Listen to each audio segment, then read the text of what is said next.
Hi అండి. నమస్తే. నేను మీ సునీత. వెల్కమ్ బ్యాక్ టు అమ్మ చేతి వంట కిచెన్ అండ్ వ్లాగ్స్.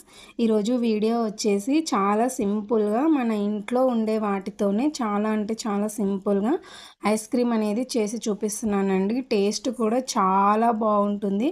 అసలు బయట కొన్న వాటితో కంపారిజన్ చేసుకుంటే మన ఇంట్లో చేసుకున్న ఈ ఐస్ క్రీమ్ మాత్రం టేస్ట్ అనేది సూపర్గా ఉంటుంది. ఎక్కువ ఇంగ్రీడియంట్స్ లేకుండా మన ఇంట్లో ప్రతిరోజు మనం వాడే వాటితోనే చేసి చూపిస్తున్నాను అనమాట. మరి ఇక లేట్ చేయకుండా ఈ టేస్టీ ఐస్ క్రీమ్ని ఎలా చేసుకోవాలనేది చూసేద్దాం పదండి. దానికోసం అయితే ఇక్కడ ఒక కడాయి తీసుకొని అందులోకి నేనైతే ఫుల్ క్రీమ్ ఉన్న పాలనైతే 1 లీటర్ అయితే తీసుకుంటున్నానండి. మీకు దగ్గరలో గేదె పాలు అవైలబుల్గా ఉంటే వాటినైనా తీసుకోవచ్చు, లేదంటే ఇలా ఫుల్ ఫ్యాట్ ఉన్న పాలను తీసుకుంటే సరిపోతుందన్నమాట. ఇప్పుడు వీటిని స్టవ్ పైన పెట్టుకొని మంటని మీడియం ఫ్లేమ్లో పెట్టుకొని 1 లేదా 2 పొంగులు వచ్చే విధంగా బాగా కలుపుతూ ఉడికించుకోండి. కడాయి అనేది కాస్త లోతుగా ఉన్న కడాయిని తీసుకోండి. పాలు అనేది పొంగేటప్పుడు కిందికి పొంగిపోకుండా ఉంటుందన్నమాట.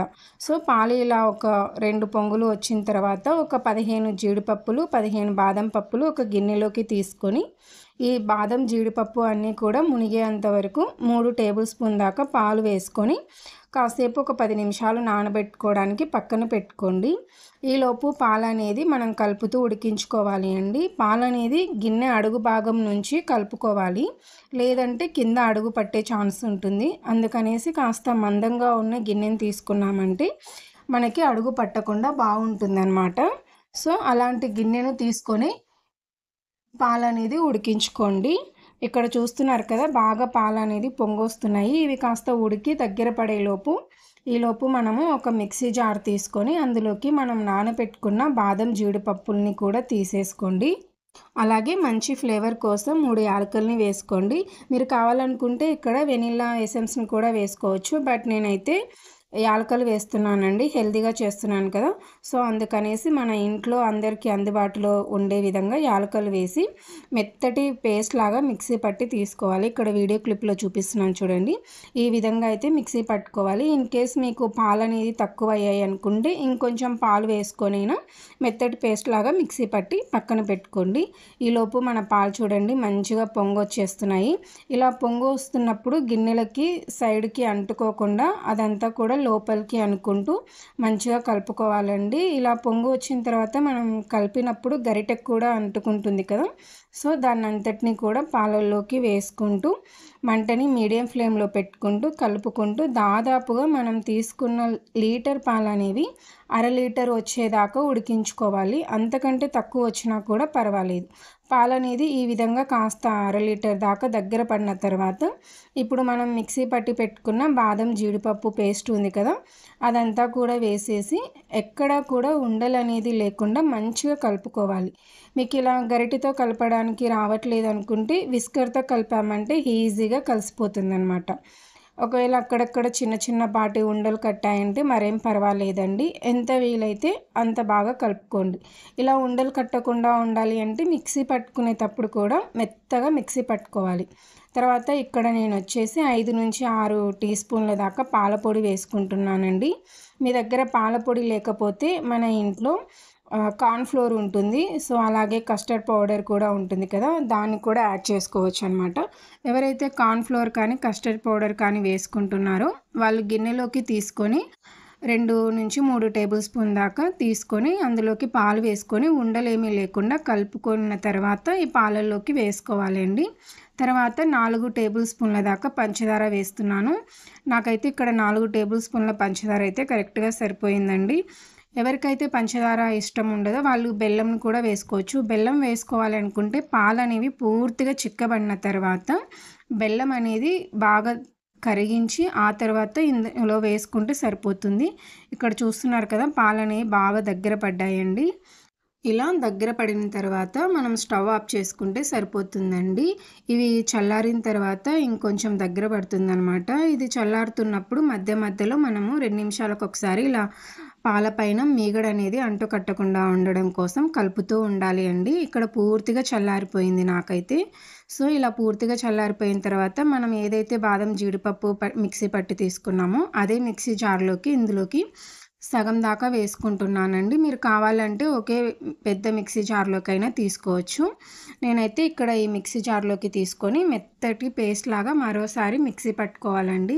ఇక్కడ చూస్తున్నారు కదా! చాలా పల్చగా అయిపోయింది కదా! ఈ విధంగా అయితే మెత్తగా మిక్సీ పట్టి తీసుకొని ఒక ప్లాస్టిక్ బౌల్‌లోకైతే తీసుకుంటున్నానండి. మీరు కావాలనుకుంటే స్టీల్ బౌల్‌లోకైనా తీసుకోవచ్చు.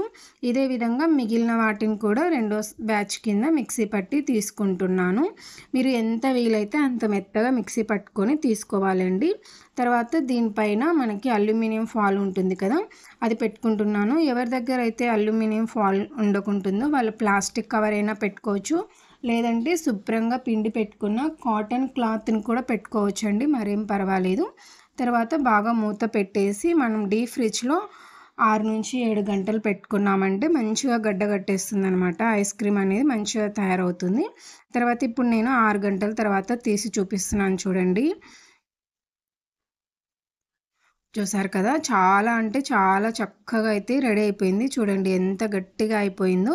తర్వాత ఇది కాస్త రూమ్ టెంపరేచర్‌కి వచ్చిన తర్వాత చిన్న చిన్న పీసెస్‌గా కట్ చేసుకున్నామంటే ఈజీగా వచ్చేస్తుందండి. ఫ్రిడ్జ్‌లో నుంచి తీసిన వెంటనే ఇలా పీసెస్‌గా కట్ చేయడానికి కాస్త కష్టం అనిపిస్తుంది.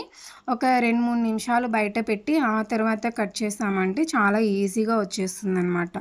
సో, ఇలా ఎంత వీలైతే అంత చిన్న చిన్నపాటి పీసెస్‌గా కట్ చేసుకొని ఇప్పుడు దీన్నంతటిని కూడా ఒక మిక్సీ జార్ తీసుకొని అందులోకి వేసేసుకోండి. ఇక్కడ నేనొచ్చేసి మొత్తం ఒకేసారి వేసేస్తున్నానండి. పెద్ద మిక్సీ జార్ తీసుకున్నాననమాట. సో, దాంట్లోకి అంతటిని కూడా వేసేసుకొని ఏదైనా కాస్త విరగనిది ఉంటే దాన్ని కూడా చిన్న చిన్న పీసెస్‌గా కట్ చేసేసేయండి. ఇలా కొంచెం చిన్న చిన్నగా కట్ చేసిన తర్వాత ఇప్పుడు మన ఇంట్లో పాల మీద మీగడ ఉంటుంది కదండీ! ఫ్రెష్ క్రీమ్ అనమాట. సో, దాన్ని వేసుకుంటున్నాను. మీకు పాల మీద మీగడ వద్దు, మా ఇంట్లో ఫ్రెష్ క్రీమ్ ఉంది అనుకుంటే దాన్ని యూజ్ చేసుకోవచ్చు. ఎవరి ఇంట్లో అయితే ఫ్రెష్ క్రీమ్ ఉండదో వాళ్ళు ఇలా పాల మీద మీగడ వేసుకుంటే హెల్తీగా చేసుకోవచ్చు. మంచి టేస్ట్ కూడా ఉంటుంది. బయట కొన్న ఫ్రెష్ క్రీమ్‌లో ఎన్నో ప్రిజర్వేటివ్స్ యాడ్ చేస్తూ ఉంటారు కదా! అది స్టోర్ ఉండడం కోసం. సో, అలా కాకుండా మన ఇంట్లోనే ఇలా పచ్చి పాలని కాచి దానిపైన ఉన్న మీగడని వేసుకొని బాగా కనీసం 10-15 నిమిషాలు ఆపుతూ మెత్తగా మిక్సీ పట్టుకోవాలండి. ఇక్కడ చూస్తున్నారు కదా! మంచి నురగలాగా ఫామ్ అయింది కదా! సో, ఆ విధంగా మిక్సీ పట్టుకున్న తర్వాత ఇందులోకి చిన్నగా కట్ చేసిన బాదం, జీడిపప్పుల్ని కూడా వేస్తున్నాను. ఈ బాదం, జీడిపప్పులనేవి మనకు ఐస్ క్రీమ్ రెడీ అయిన తర్వాత అక్కడక్కడ పలుకులు తగులుతూ ఉంటే టేస్ట్ అనేది చాలా బావుంటుంది. ఇక్కడ కావాలనుకుంటే కాస్త కుంకుమ పువ్వు కూడా వేసుకోవచ్చు. టేస్ట్ అనేది చాలా బావుంటుంది. తర్వాత మనం ఈ మిశ్రమాన్ని అంతా కూడా ఇలా ఐస్ క్రీమ్ మౌల్డ్‌లోకి వేసుకోవచ్చు. మీ దగ్గర కుల్ఫీ మౌల్డ్‌లు ఉంటే వాటిని కూడా వేసుకోవచ్చండి. ఇంకొక హెల్త్ టిప్ చెప్పాలి అనుకుంటున్నానండి. ఎవరైతే ఐస్ క్రీమ్ చేసుకోవాలి అని అనుకుంటున్నారో వాళ్ళు అల్యూమినియం దాంట్లో కాకుండా ఇలా ప్లాస్టిక్‌ది గానీ, స్టీల్ దాంట్లో కానీ చేసుకోండి. ఇలా ఐస్ క్రీమ్ మౌల్డ్స్ లేని వాళ్ళు మన ఇంట్లో చిన్నపాటి టీ గ్లాసులు ఉంటాయి కదా! వాటిలో అయినా చేసుకోండి. అల్యూమినియం ఏంటంటే కొన్ని రోజులు అల్యూమినియం వాటిలో ఒక రోజు నీళ్ళు ఫిల్ చేసి పెట్టండి. తర్వాత ఆ అల్యూమినియం బౌల్ ఎలా అవుతుందో మీకే తెలుస్తుంది. సో, అప్పుడే అనిపిస్తుంది అల్యూమినియంని వాడకూడదు అని. ఒకసారి ఈ విధంగా ట్రై చేయండి. ఈ టిప్ నచ్చితే యూజ్ చేసుకోండి. లేదంటే వదిలేసేయండి. నేనైతే ఇక్కడ ప్లాస్టిక్ ఐస్ క్రీమ్ మౌల్డ్‌లోకి వేసుకున్నాను. మిగిలిన దాన్నైతే ఇలా టీ గ్లాసుల్లోకి వేసుకొని అల్యూమినియం ఫాయిల్ అనేది కవర్ చేశానండి. అల్యూమినియం ఫాయిల్ వేసినప్పుడు కూడా అది మనం చేసుకున్న ఐస్ క్రీమ్‌కి తగలకుండా అల్యూమినియం ఫాయిల్ అనేది కవర్ చేసుకోండి. ఐస్ క్రీమ్‌కి తగిలిందంటే వేస్ట్. మనం తిన్నా కూడా హెల్త్ పాడవుతుంది. సో, మరోసారి 6-7 గంటలు ఫ్రిడ్జ్‌లో పెట్టిన తర్వాత ఇక్కడ చూడండి ఐస్ క్రీమ్ అనేది మంచిగా రెడీ అయిపోయింది. ఇప్పుడు మనం గ్లాస్‌లో నుంచి ఒక చిన్నపాటి స్టిక్‌ని అలా కుచ్చేసి చేత్తో కొంచెం స్క్రబ్ చేసినట్టు అలా అన్నామంటే ఈజీగా డిమాల్ట్ అవుతుందనమాట. చాలా ఈజీగా వచ్చేస్తుందండి. ఇన్ కేస్ మీకు రావట్లేదు అని అనుకుంటే ఇంకొంచెం ఒక్క నిమిషం పాటు ఫ్రిడ్జ్‌లో నుంచి తీసిన తర్వాత బయట పెట్టామంటే చాలా ఈజీగా అయితే వచ్చేస్తుందండి.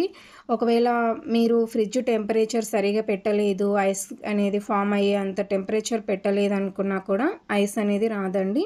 సో, మీరు ఫ్రిడ్జ్ టెంపరేచర్ కూడా చూసుకోవాలండి. ఇక్కడ చూడండి ఐస్ క్రీమ్ అయితే చాలా బాగా రెడీ అయిపోయింది. టేస్ట్ కూడా చాలా బావుందండి. వారం నుంచి 10 రోజులు ఉన్నా కూడా అస్సలు పాడవదు. ఈసారి మీరు కూడా మీ ఇంట్లో ఈ విధంగా ట్రై చేయండి. ట్రై చేశాక మీకెలా కుదిరిందనేది మీ ఫీడ్‌బ్యాక్‌ని కామెంట్ సెక్షన్‌లో నాతో షేర్ చేసుకోవడం అస్సలు మర్చిపోకండి. అలాగే ఈ వీడియో నచ్చితే ప్లీజ్ లైక్ చేయండి. మీ ఫ్రెండ్స్ అండ్ రిలేటివ్స్కి షేర్ చేయండి. మరిన్ని టేస్టీ అండ్ సింపుల్ రెసిపీస్ కోసం మన ఛానల్ని సబ్స్క్రైబ్ చేసుకోండి.